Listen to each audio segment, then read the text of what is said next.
दोस्तों, मैं हूं ब्रजेश कुमार साहू। आप देख रहे हैं मेरा यूट्यूब चैनल। तो आज हम व्यापम में जो प्रीवियस ईयर में पूछे गए प्रश्न हैं, मतलब पुराने प्रश्न पत्र हैं, उनमें हम गणित के प्रश्नों का अध्ययन करेंगे। इसका पार्ट 2 है आपका, यहाँ से देख सकते हैं। इसको हम कम समय में प्रश्नों को हल करना डिटेल से सीखेंगे। साथ ही इसका पार्ट 1 भी पहले मैंने अपलोड किया हुआ है, उसका लिंक आपको डिस्क्रिप्शन बॉक्स में मिल जाएगा, वहाँ से आप जाकर देख सकते हैं पार्ट 1 को। साथ ही मैंने रीजनिंग और मैथ के जितने भी वीडियो अपलोड किया है, सभी का लिंक आपको डिस्क्रिप्शन बॉक्स में मिल जाएगा, उसके प्लेलिस्ट का। उस प्लेलिस्ट से जाकर आप उस वीडियो को देख सकते हैं। ठीक, तो गणित के पुराने प्रश्न पत्रों का यहाँ हम अध्ययन करेंगे, जो आपकी अभी जो एग्जाम होने वाला है मंडी निरीक्षक का, उसके लिए बहुत ही महत्वपूर्ण होगा। साथ ही आप किसी भी व्यापम एग्जाम की तैयारी कर रहे हैं तो आपको वीडियो महत्वपूर्ण होगा। चलिए वीडियो यहीं से शुरू करते हैं। तो देखिए क्वेश्चन पेपर कहाँ का है, इसको भी आप देख सकते हैं। डाउनलोड पटवारी क्वेश्चन पेपर 2019 का है, जो पटवारी सीजी पटवारी का एग्जाम हुआ था आपका 2019 में, उसके प्रश्न पत्र हैं ये, जिसका मैंने पार्ट 1 में 10 क्वेश्चन करा चुका हूँ। अब इसका पार्ट 2 में अगला 10 क्वेश्चन कराऊंगा, मतलब 20 क्वेश्चन होगा। इसका एक पार्ट और आएगा आपको। 3 पार्ट में इसके 30 क्वेश्चन कंप्लीट हो जाएंगे, क्योंकि 30 प्रश्न आए थे गणित के, और आएंगे आपके मंडी निरीक्षक में भी। तो देखिए सामान्य गणित का हम यहाँ से चालू करते हैं। सॉरी, पहले पार्ट में मैंने 51 से चालू किया था, अब यहाँ 41 से 50 तक कर रहा हूँ। ठीक, चलिए क्वेश्चन यहीं से शुरू करते हैं। देखिए आपका पहला क्वेश्चन है, 4 लड़के पिस्टन के साथ साथ गोली दागते हैं। पिस्टल के साथ साथ गोली दागते हैं। इसके पश्चात प्रत्येक 4, 5, 6 व 8 सेकेंड के अंतराल पे गोली दागते हैं। प्रथम बार एक साथ गोली दागने के पश्चात 30 मिनट में वे कितनी बार गोली दागते हैं। ठीक, क्वेश्चन को ध्यान से पढ़िएगा, समझिएगा, थोड़ी ही समय में आपका प्रश्न हल हो जाएगा, टाइम बिल्कुल नहीं लगेगा। देखिए जब भी आपके पास ऐसे टाइप के प्रश्न आए, मतलब अलग अलग आपका टाइम दिया हो या फिर कुछ भी चीज़ दिया हो, तो आपको एलसीएम निकालना पड़ता है, मतलब लघुत्तम समापवर्तक निकालना पड़ता है। क्या बोला है, 4 रख के पिस्टल एक साथ गोली दागते हैं, ठीक ना। उनके सेकेंड का अंतराल है 4, 5, 6 व 8 सेकेंड में गोली दागते हैं। आपका प्रथम बार एक साथ गोली दागते हैं, उसके पश्चात वो 30 मिनट में कितनी बार फिर से एक साथ गोली दागेंगे। तो आपको कैसे करना है, जो भी यहाँ दिया हुआ हो सभी का आपको एलसीएम निकालना है, मतलब लघुत्तम समापवर्तक निकाल लेना है। सॉरी, यहाँ कितना है आपका, 4, 5, 6, 8, इसका आपको लघुत्तम समापवर्तक निकाल लेना है। ठीक, तो यहाँ 2 से जाएगा, आपका 2 हो जाएगा, 5 हो जाएगा, 3 हो जाएगा, 4 हो जाएगा। इस टाइप से आपको निकाल लेना है। लघुत्तम निकालने आपको आना चाहिए। 2 1 कम 2, 5, उसके बाद 3, उसके बाद आपका 2 दूना 4। अब ये अभाज्य आ गए आपको, 3 दूना 6, 6 पंचे 30, 30 दूना 60, 60 दूना 120। इसका लघुत्तम समापवर्तक निकालेंगे तो कितना आ जाएगा आपका, 120। ठीक, 120 आ जाएगा इसका लघुत्तम समापवर्तक आपका। अब क्या आ गया, मतलब वे 120 सेकेंड बाद, एक क्या है सेकेंड में, मतलब 100, इसका मतलब है आपका 120 सेकेंड बाद वे फिर से एक साथ गोली दागेंगे। ठीक, तो यहाँ टाइम कितने में पूछ रहा है हमको, मिनट में। मिनट में पूछ रहा है कि 30 मिनट में कितने बार दागेंगे, तो इसको हम मिनट में चेंज कर लेते हैं। 120 दिया हुआ है, इसको मिनट में चेंज करेंगे, मतलब 120 के बट्टा हम क्या करेंगे, 60 करेंगे, क्योंकि 1 मिनट बराबर 60 सेकेंड होता है। तो 120 बट्टा 60 कर लेंगे तो मिनट में निकल जाएगा। ये 0 0 कैंसिल, 6 कम 6, 6 दूना 12 हो जाएगा आपका। कितना आ गया, 2 मिनट। 2 मिनट, इसका मतलब क्या हुआ आपका कि 2 मिनट में वे फिर से एक साथ गोली दागेंगे। अब क्या पूछ रहा है, 30 मिनट में कितनी बार दागेंगे। ठीक, 2 मिनट में एक साथ दागेंगे, हमने निकाल लिया कि 2 मिनट में एक साथ गोली दागेंगे। अब 30 मिनट में कितनी बार दागेंगे, तो 30 बट्टा 2 कर लीजिए, 30 बट्टा 2 कीजिए, 2 1 कम 2, 15 दूना 30, कितना होता है, 15 दूना 30, मतलब 15 बार। क्या आया आपका, 30 मिनट में कितने बार दागेंगे, 15 बार, क्योंकि 2 मिनट में एक बार दाग रहे हैं। ठीक, तो इसको आप नॉर्मल भी सोच सकते हैं, 30 मिनट में 15 बार गोली दागेंगे। तो ऑप्शन में दिया हुआ है, जी हाँ, ऑप्शन नंबर बी में दिया हुआ है 15 बार, तो ऑप्शन नंबर बी आपका सही आंसर हो जाएगा। यहाँ जो सी आपका टिक लगाया हुआ है बिल्कुल गलत है, सी नहीं होगा इसका, बी नंबर आपका इसका सही आंसर हो जाएगा। 15 बार, 30 मिनट के में वे कितने बार गोली दागेंगे एक साथ, तो 15 बार आपके गोली दागेंगे। तो ऑप्शन नंबर ए आपका, बी आपका सही आंसर हो जाएगा। चलिए अब हम देखते हैं अगला प्रश्न। आशा करता हूँ प्रश्न आपको समझ में आया होगा। देखिए अगला प्रश्न क्या है हमारा, 2 अंकों का लघुत्तम समापवर्तक व महत्तम समापवर्तक 5083 तथा 23 है। यदि एक संख्या 391 है तो दूसरा अंक क्या है। ठीक, ये सिंपल सरल प्रश्न है, आपको केवल समझना है क्या बोल रहा है। देखिए इसका एक सूत्र होता है, लघुत्तम समापवर्तक और महत्तम समापवर्तक दिया हुआ है 5083 व 23। पहली संख्या दिया हुआ है, दूसरी संख्या निकालना है। तो इसका एक सूत्र होता है, उस सूत्र को आपको याद रखना है। यहाँ लिखा हुआ भी है शायद ये सूत्र, यहाँ जो भी हल किए हैं लिखे हुए हैं। इसका सूत्र क्या होता है आपका, लस गुणा मस, मतलब लघुत्तम समापवर्तक गुणा महत्तम समापवर्तक बराबर होता है आपका पहली संख्या गुणा में दूसरी संख्या क्या होता है, पहली संख्या गुणा में दूसरी संख्या, लस गुणा मस बराबर पहली संख्या गुणी दूसरी संख्या होता है। ठीक, तो यहाँ देखिए लस और मस दिया हुआ है, मतलब 5083 हो जाएगा आपका, 5083 लस गुणा आपका हो गया 23, 5083 गुणा 23 बराबर में क्या होता है, कितना निकालना है, दूसरा अंक निकालना है, तो दूसरी संख्या को यहाँ बराबर में कर दो।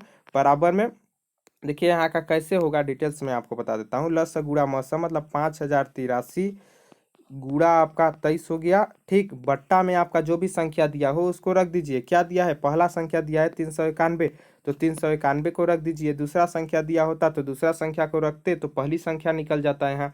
अब पहली संख्या को रखे हैं तो दूसरी संख्या आपका निकल जाएगा, मतलब लस गुणा मस बट्टे में कर दीजिए जो भी संख्या दिया हो।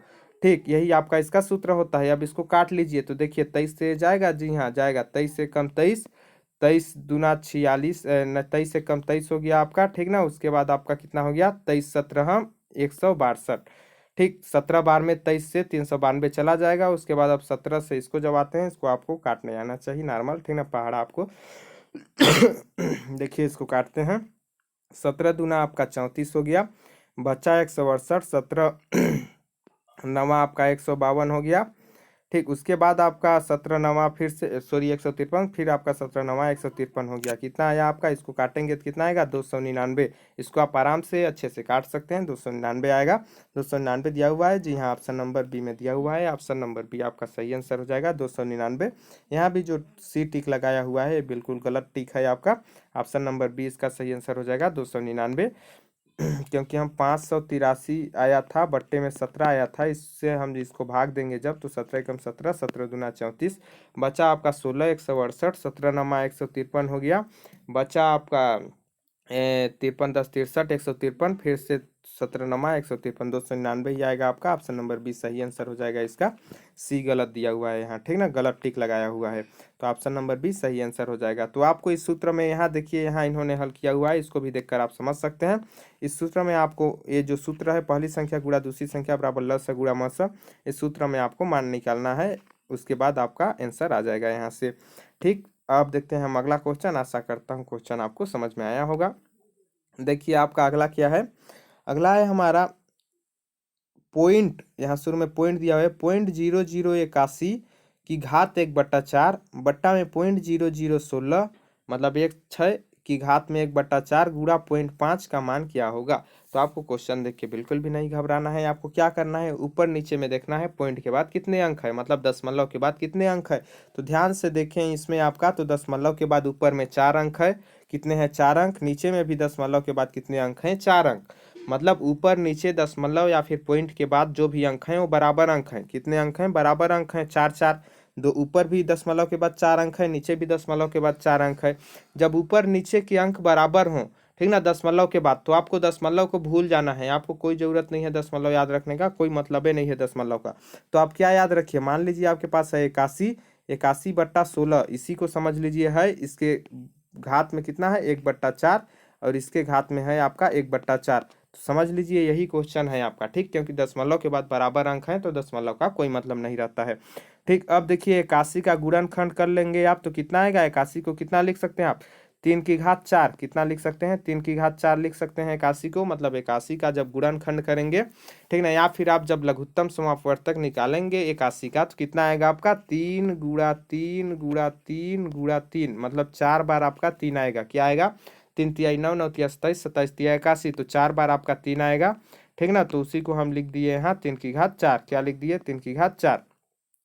ठीक, यहाँ उसके बाद कितना है 1/4 गुणा में, तो कितना आ जाएगा आपका 1/4, 1/4 आ जाएगा बट्टे में। अब इस 16 को क्या लिख सकते हैं, 16 का जब आप गुणनखंड करेंगे तो क्या लिखोगे, 2 गुणा 2 गुणा 2 गुणा 2, सॉरी यहाँ गुणा 2, 4 बार 2 लिखोगे, क्योंकि 2 दूना 4, 4 दूना 8, 8 दूना 16, मतलब इसको क्या लिख सकते हो 2 की घात 4, क्या लिख सकते हैं 2 की घात 4, और यहाँ कितना दिया हुआ है 1/4, फिर क्या दिया हुआ है 1/4, तो इसको आप गुणनखंड कीजिएगा या एलसीएम उसका लघुत्तम समापवर्तक निकालिएगा, आपका निकल जाएगा, 2 की घात 4 लिख सकते हैं।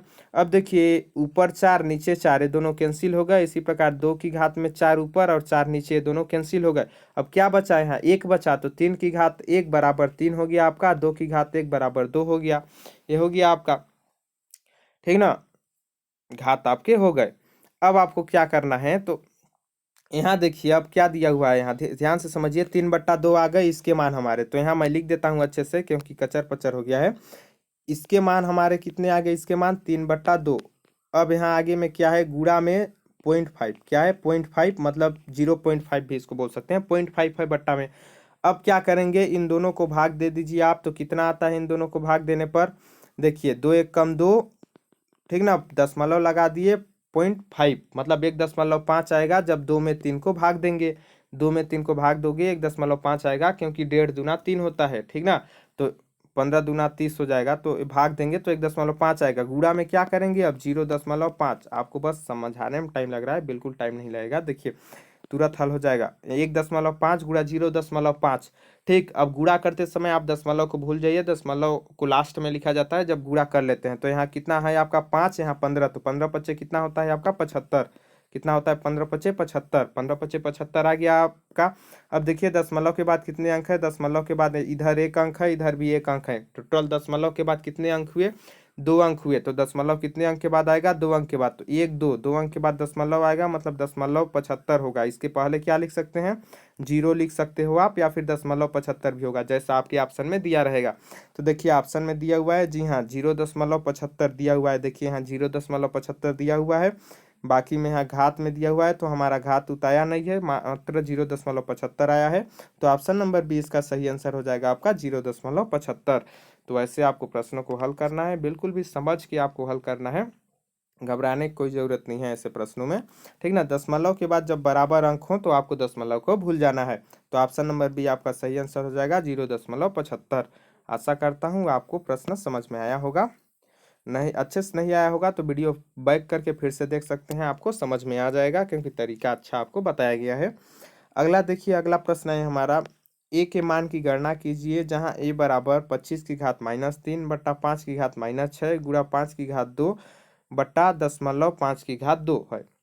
अब इसको आप कैसे हल करेंगे, तो देखिए जब भी घात में आपका माइनस हो, क्या हो, घात में माइनस हो, ठीक ना, तो आपको क्या करना है, नीचे वाले को ऊपर ले लाइए, ऊपर वाले को नीचे ले लाइए, मतलब दोनों में यहाँ देखिए, आप ध्यान से देखिए, तो यहाँ जो शुरू में घात दिया हुआ है 25 की घात -3 बट्टा में 5 की घात -6, दोनों में माइनस दिया हुआ है। जब दोनों में माइनस दिया हो तो माइनस का मतलब ही आपने पढ़ा होगा, एक घातांक के नियम में ए की घात माइनस एम, इसका मतलब होता है आपका ए बट्टा एम, ए बट्टा ए की घात एम क्या होता है, माइनस एम, मतलब 1/1, ए मतलब ए की घात माइनस एम बराबर 1/1 की घात एम।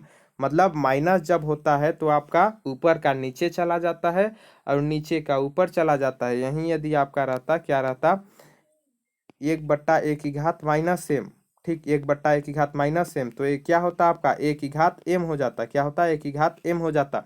मतलब जब भी माइनस रहता है तो नीचे का ऊपर चला जाता है, ऊपर का नीचे चला जाता है, यहाँ वही कंडीशन है आपका, ठीक।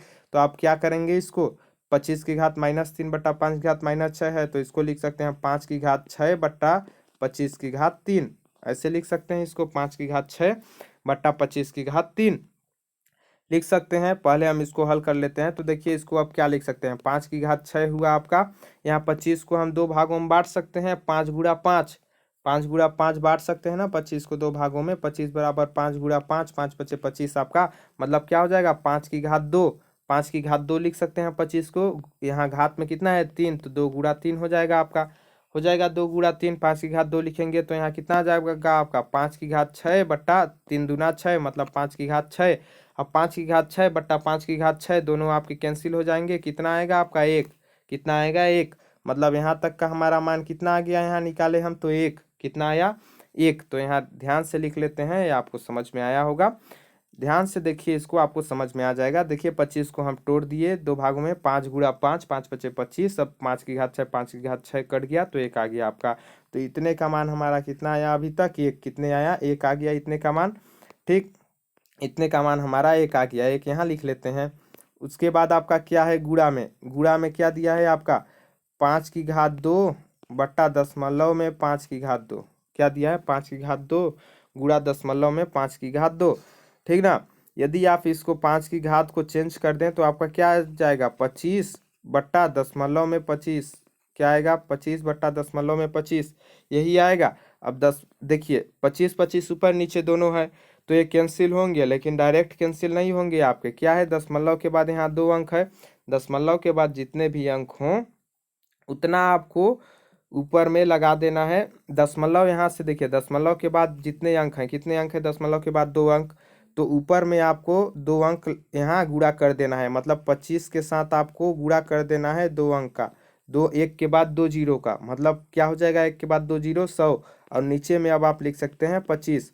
क्योंकि ये हम 100 का गुणा ऊपर में दशमलव को हटाने के लिए, क्योंकि ये दशमलव को हटाने के लिए दशमलव के बाद आपका कितने अंक है, नीचे में 2 अंक है, इसलिए एक के बाद 2 जीरो लगा दिए, ऊपर में गुणा कर दिए, तो दशमलव हट गया, 25 25 आपका कैंसिल हो जाएगा, 25 25 कैंसिल हो गया। अब आपका बचा कितना, 100। 100 को यहाँ दिया हुआ है, 100 नहीं दिया हुआ है, 10 की घात 2 इसको लिख सकते हैं, क्या लिख सकते हैं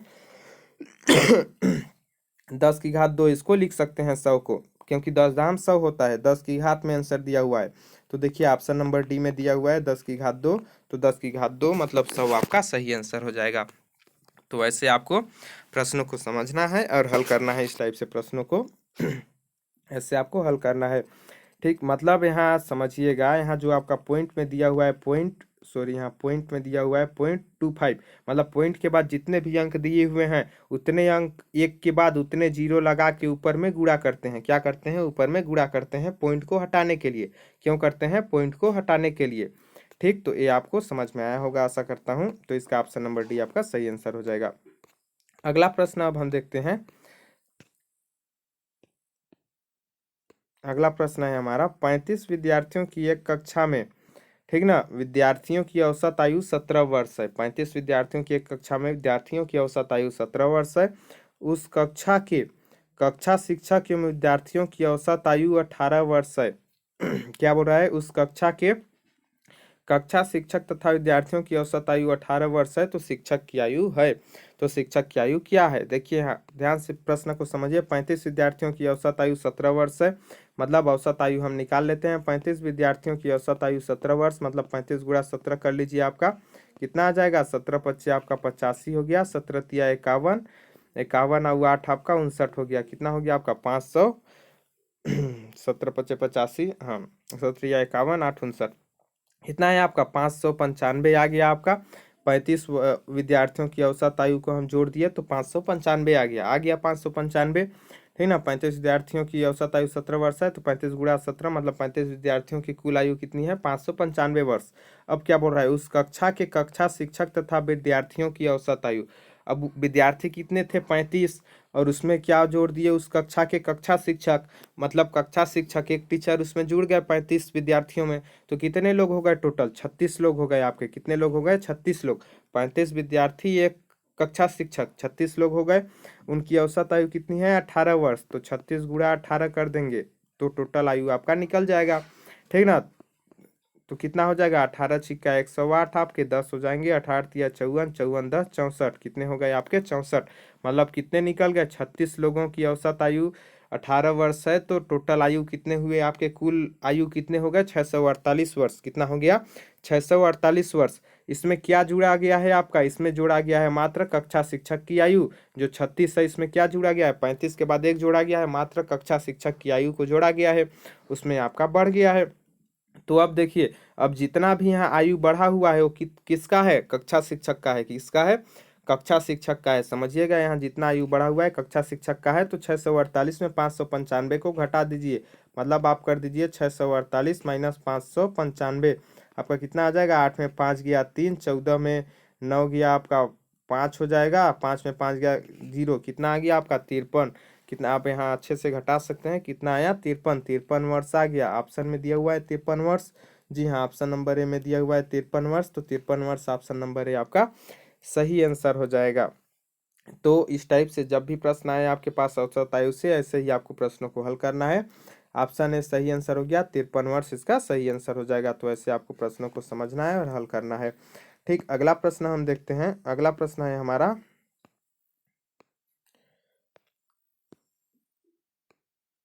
यहाँ देखिए सॉरी अच्छा दिखाई नहीं दे रहा है। अगला प्रश्न है, यदि एक पानी टंकी का 4/7 भाग 8 घंटे में भरे, क्या बोल रहा है, एक पानी टंकी का 4/7 भाग 8 घंटे में भरे, ठीक ना, तो टंकी का आधा भाग भरने में कितना समय लगेगा। क्या बोल रहा है, समझिएगा इसको। आपका अनुपात समानुपात के क्वेश्चनों के अनुसार इसको हम हल करेंगे। देखिए, एक पानी टंकी का 4/7 भाग 8 घंटा में भर रहा है, तो आधा भाग भरने में कितना समय लगेगा। आधा भाग मतलब कितना हो गया आपका 1/2 भाग। कितना भरना है, 1/2 भाग भरने में कितना समय लगेगा, जबकि 4/7 भाग भरने में आपका 8 घंटा लग रहा है। तो इसको कैसे करेंगे, देखिए क्या हो जाएगा आपका, इसको 4/7 भाग कितने घंटे में भर रहा है, 8 घंटे में। हम मान लेते हैं कि आधा भाग जो है आपका यहाँ आधा भाग जो है इसका 1/2 भाग x घंटा में भर जाएगा। क्या मान के चलते हैं, x घंटा में भर जाएगा। तो ये आपका कैसे होगा, देखिए इन दोनों को एक अनुपात में लिख लेंगे, मतलब 4/7 अनुपात में आपका हो जाएगा 1/2। क्या हो जाएगा 1/2 बराबर में यहाँ हो जाएगा आपका 8:x। क्या हो जाएगा 8:x।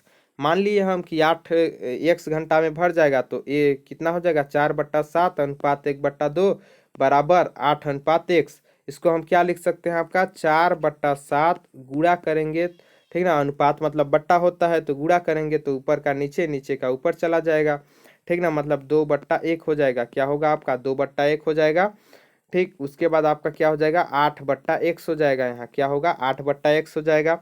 अब हम इसको काटें तो देखिए 4×2 = 8 होता है, कितना होता है 8, ठीक ना। तो यहाँ क्या हो जाएगा आपका 8/7 गुणा में आपका बराबर, सॉरी यहाँ बराबर है 8/7, 7 एकम 7 हो गया, 4×2 = 8 हो गया, 8/7 बराबर 8/x। कितना हो जाएगा बराबर में 8/x हो जाएगा। अब 8 8 ऊपर ऊपर है तो कैंसिल हो जाएगा आपका, और फिर ये 7 आपका इधर चला जाएगा, x इधर हो जाएगा। x का मान यहाँ कितना आएगा आपका 7। कितना आएगा, x का मान यहाँ निकालेंगे, कितना आएगा 7। मतलब वो टंकी का आधा भाग कितने में भर जाएगा आपका 7 घंटे में। कितने घंटे में भर जाएगा टंकी का आधा भाग 7 घंटे में। मतलब आपको अनुपात में रख देना है दोनों को, घंटे घंटे को मान के अनुपात में, और फिर जितना भाग भरना है उसको अनुपात में। फिर आपका प्रश्न हल हो जाएगा। आपको समझना है, हल करना है, हल हो जाएगा आपका। कितना आया x का मान 7 घंटा। यहाँ देखिए अब हम ऑप्शन में देखते हैं कहाँ दिया हुआ है आपका, ऑप्शन नंबर सी में दिया हुआ है 7 घंटे। तो टंकी आधा भरने में कितना समय लगेगा 7 घंटे। तो वैसे आपको प्रश्नों को समझ के हल करना है। ऑप्शन नंबर सी इसका सही आंसर हो जाएगा। यहाँ जो भी ये गलत है आपका, डी को टिक लगाए हैं, ये बिल्कुल गलत है आपका, ठीक। अगला क्वेश्चन देखते हैं हम। अगला क्वेश्चन है आपका -a गुणा -b + c गुणा -c बट्टा -a -b का मान क्या है। इसको डायरेक्ट आपको समझना है। देखिए यहाँ क्या है, नीचे में आपका माइनस माइनस दिया, इसको देखिए तीनों में से कौन से आएंगे इसमें, ये बताना है आपको। तो इसको समझिए ध्यान से। तो देखिए आपका यहाँ क्या है, नीचे में माइनस माइनस दोनों में दिया हुआ है, तो नीचे में हम डायरेक्ट कॉमन ले सकते हैं, माइनस माइनस को नीचे में कॉमन ले सकते हैं, ठीक। तो क्या आ जाएगा आपका a + b, क्या आ जाएगा नीचे में a + b आ जाएगा। माइनस को कॉमन लेंगे, उभयनिष्ठ लेंगे, तो आपका a + b आ जाएगा। अब ऊपर में देखिए तो इसके साथ भी माइनस है, a के साथ भी, c के साथ भी माइनस है, तो माइनस यहाँ भी हम कॉमन ले सकते हैं, तो माइनस को कॉमन लेंगे। अब आप लगा दीजिए बड़ा कोष्टक। अब देखिए आपका a हो जाएगा, गुणा में आपका क्या हो जाएगा, क्योंकि माइनस कॉमन ले लिए तो a माइनस की जगह प्लस हो जाएगा, प्लस की जगह माइनस हो जाएगा। तो a गुणा हो गया, उसके बाद माइनस b है तो प्लस b हो जाएगा आपका, उसके बाद प्लस c है तो माइनस c हो जाएगा, प्लस c है तो क्या हो जाएगा माइनस c, क्योंकि माइनस कॉमन लिए हैं। गुणा में यहाँ अब क्या है आपका, गुणा में क्या है -c, तो यहाँ +c हो जाएगा। अब यहाँ बड़ा कोष्टक बंद कर देंगे, क्योंकि माइनस कॉमन लिए हैं, तो माइनस जहाँ है वहाँ प्लस हो जाएगा, जहाँ प्लस है वहाँ माइनस हो जाएगा। अब देखिए ऊपर नीचे के माइनस माइनस कैंसिल हो गए, तो आपके क्या बचे, a गुणा b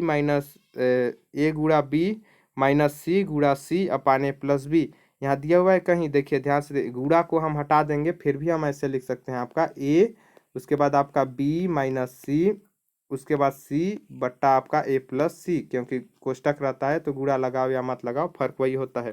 तो ये ऑप्शन में दिया हुआ है किसी के, जी हाँ, यहाँ देखिए आपका b -c किस में दिया हुआ है, आपका b -c एक ऑप्शन में दिया हुआ है, तीसरा ऑप्शन में आपका b -c दिया हुआ है। अब देखते हैं हम, ठीक। तो आपका देखिए यहाँ ऑप्शन नंबर सी में दिया हुआ है a b -c upon a + b, ये दिया हुआ है, तो ऑप्शन नंबर सी आपका सही आंसर हो जाएगा। तो बिल्कुल सरल है, इसमें आपको बस कॉमन निकाल के काट देना है, फिर आपका आंसर आ जाएगा। तो ऑप्शन नंबर सी इसका सही आंसर हो जाएगा। तो ऐसे आपको प्रश्न को समझना है। अगला प्रश्न हम देख लेते हैं। अगला प्रश्न है हमारा, यहाँ देखिए आपका दो कार एक बिंदु से ए से 12 मिनट के अंतराल में 20 किलोमीटर प्रति घंटे की चाल से आरंभ होती है। क्या बोल रहा है? दो कार, कितने कार? दो कार हैं, एक बिंदु से 12 मिनट के अंतराल में, मतलब एक अभी छूटता है तो अभी के ठीक 12 मिनट बाद दूसरा कार छूटता है। वो भी दोनों कार की चाल कितनी है आपकी? 20 किलोमीटर प्रति घंटा। एक घंटे में 20 किलोमीटर चलती है दोनों कार, 20 किलोमीटर प्रति घंटा दोनों की रफ्तार है। विपरीत दिशा के बिंदु बी से एक व्यक्ति पहली कार के साथ चलना प्रारंभ करता है। जब जो कार फर्स्ट में चली रहती है, पहली कार जब चलती है, उसी समय आपका क्या करता है, एक व्यक्ति जो है उसके विपरीत से, जैसे मान लीजिए कोई रास्ता है, ए एक बिंदु है, बी एक बिंदु है, तो ये व्यक्ति इधर से चलना प्रारंभ करता है बी बिंदु से, और ये दोनों कारें इधर से चलना प्रारंभ करती है ए बिंदु से। ठीक ना, मतलब विपरीत दिशा से चल रहा है ये व्यक्ति, ठीक, चलना प्रारंभ करता है। यदि वह दोनों कार के 10 मिनट के अंतराल में मिलता है, मतलब दोनों कार के साथ 10 मिनट के अंतराल में मिलता है, मतलब पहले कार के साथ मिला, उससे 10 मिनट बाद दूसरे कार के साथ मिलता है, ठीक ना, दोनों कार के 10 मिनट के अंतराल में मिलता है, तो उस व्यक्ति की गति क्या है, मतलब उस व्यक्ति की स्पीड क्या है, गति क्या है, ठीक ना, क्योंकि कारों की चाल दे दिया है 20 किलोमीटर प्रति घंटा। अब व्यक्ति की चाल को ज्ञात करना है, तो इसको आपको कैसे समझना है, देखिए इसको कैसे हल करना है। आपको पहली कार के स्पीड को लिखना है, शुरू में क्या लिखना है, पहली कार के स्पीड को, पहली कार का स्पीड कितना है, 20 किलोमीटर प्रति घंटा, तो 20 लिख लीजिए। अब देखिए उसके बाद आपका अंतराल, कितने अंतराल में दोनों कारें छूट रही है, 12 मिनट के अंतराल में, तो आपको क्या लिखना है यहाँ, 12/60। 60 क्यों लिखे, क्योंकि यहाँ चाल हम हमारा दिया हुआ है किलोमीटर प्रति घंटा में, यहाँ आपका समय क्या दिया हुआ है, मिनट में, तो मिनट को हमको घंटे में चेंज करना पड़ेगा, क्योंकि चाल आपका किलोमीटर प्रति घंटा में दिया हुआ है स्पीड को, ठीक ना। तो 1 मिनट बराबर एक से, मतलब 1 घंटे बराबर 60 मिनट होते हैं, कितने होते हैं, 1 घंटा बराबर 60 मिनट, इसलिए हम घंटे में चेंज करने के लिए मिनट को घंटे में चेंज करने के लिए बट्टे में 60 कर दिए। अब पहली कार का स्पीड लिख दिए, उसके बाद आपका टाइम अंतराल लिख दिए, बराबर में आपको लिखना है कितने अंतराल में व्यक्ति मिलता है, कितने अंतराल में मिलता है, 10 के अंतराल में, तो आपका क्या हो जाएगा, 10/60, क्या होगा, 10/60। यहाँ भी हम घंटे में चेंज करने के लिए 10 में बट्टे में 60 लिख दिए, क्योंकि हमको मिनट को घंटा में चेंज करना है, तो 10/60 बराबर में करके लिख दिए। गुणा में आपको क्या करना है, दूसरी कार की स्पीड आपकी, मतलब चाल कितना है, 20 किलोमीटर प्रति घंटा, 20 हो गया। उसके बाद हम मान लेते हैं कि व्यक्ति की चाल, मतलब व्यक्ति की गति कितनी है, x किलोमीटर प्रति घंटा है, कितनी है, x किलोमीटर प्रति घंटा है। कुछ भी आप मान सकते हो, तो जितना भी मानोगे उसको यहाँ प्लस में कर देना है। मान लीजिए हमने x माना, तो यहाँ प्लस में क्या किए, x, जितना भी माने हैं उसको प्लस में यहाँ कर देना है, तो प्लस में हमने x मान लिया। अब इसको आपको हल करना है, तो यहीं से हम काट सकते हैं, 60 नीचे नीचे का कैंसिल हो गया। इसको आप जैसे यहाँ से हल करना चाहें, बस ये आपको ऐसे बनाना है, आप जैसे इसको हल करना चाहें आप कर सकते हैं अपने तरीके से। तो देखिए 60 नीचे नीचे का कैंसिल हो गया, ऊपर ऊपर आपका 10 से कम 10, 10 दूना 20 हो गया, आपका कितना हो गया, 20 हो गया।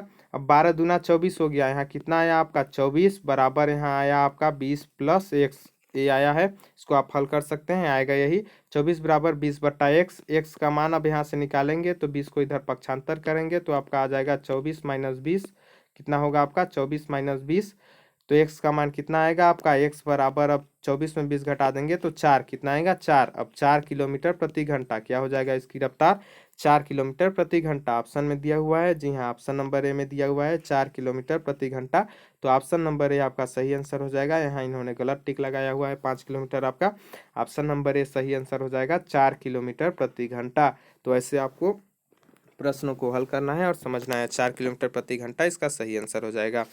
ठीक, तो आशा करता हूँ ये भी प्रश्न आपको समझ में आया होगा। अब अगला प्रश्न देखते हैं हम। अगला प्रश्न है आपका, यदि a अनुपात b बराबर 3:4 हो तो a plus B, A square plus B square अनुपात में a प्लस बी का होल स्क्वायर का मान क्या होगा। ठीक, तो ऐसे प्रश्न बिल्कुल सरल होते हैं, आपको घबराना नहीं है। a अनुपात b का मतलब आपका होता है a/b।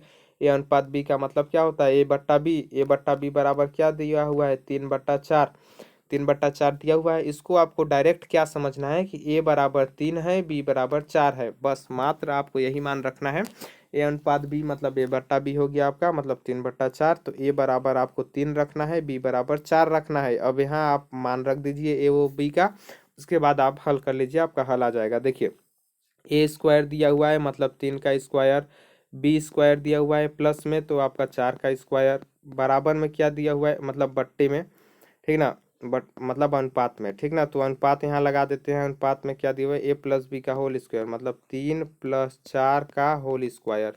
यही हो गया आपका मान रख दिया। आपका कितना हो गया, 3, 3 का होल स्क्वायर 3 तिहाई 9, 4 का होल स्क्वायर 4 चौको 16, 9 + 16 हो गया। अनुपात में आपका 4 3 7, 7 का होल स्क्वायर हो गया।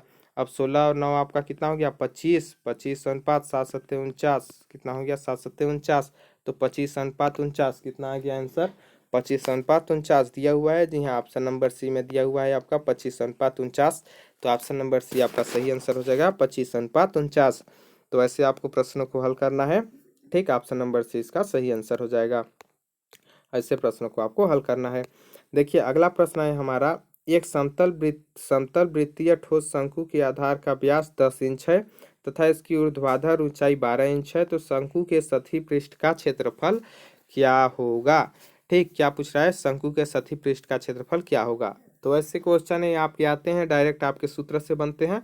सूत्र रखिए, आपका मान आ जाएगा। देखिए क्या पूछ रहा है आपका, शंकु के सतही पृष्ठ का क्षेत्रफल, ठीक ना। सतही पृष्ठ का मतलब होता है आपका संपूर्ण पृष्ठ। क्या होता है, सतही पृष्ठ का मतलब होता है संपूर्ण पृष्ठ, मतलब शंकु के संपूर्ण पृष्ठ का क्षेत्रफल, या फिर आप बोल सकते हैं शंकु के सतही पृष्ठ का क्षेत्रफल। इसका सूत्र आपका होता है πr/r+l। क्या होता है, πr/r+l। इस सूत्र को आप याद कर सकते हैं, लिख सकते हैं, नोट उतार सकते हैं।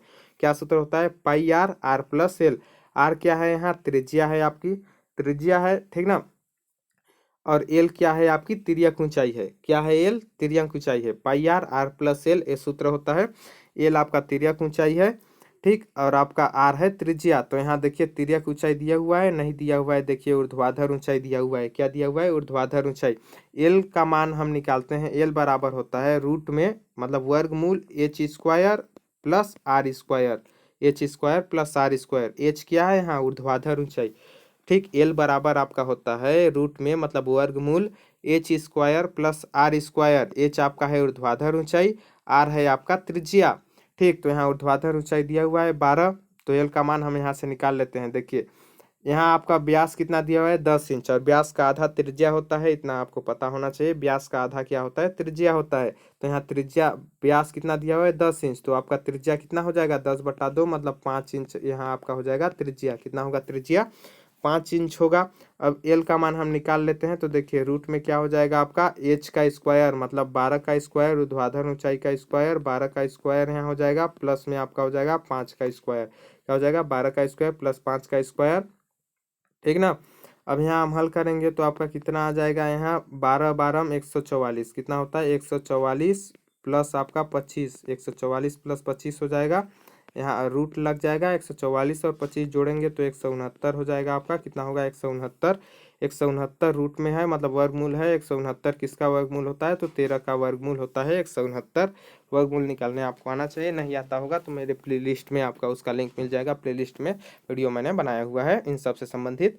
तो आपका 169 किसका वर्गमूल है, 13 का वर्गमूल। तो 13 इसका आ गया, किसका मान आया 13 हमारा, एल का मान। किसका मान आया 13, एल का मान। तो अब मैं इसको मिटा देता हूं क्योंकि कचर पचर हो गया है। आपको केवल मान दिखा के मैं बता रहा था, ऐसे आपको मान निकालना है।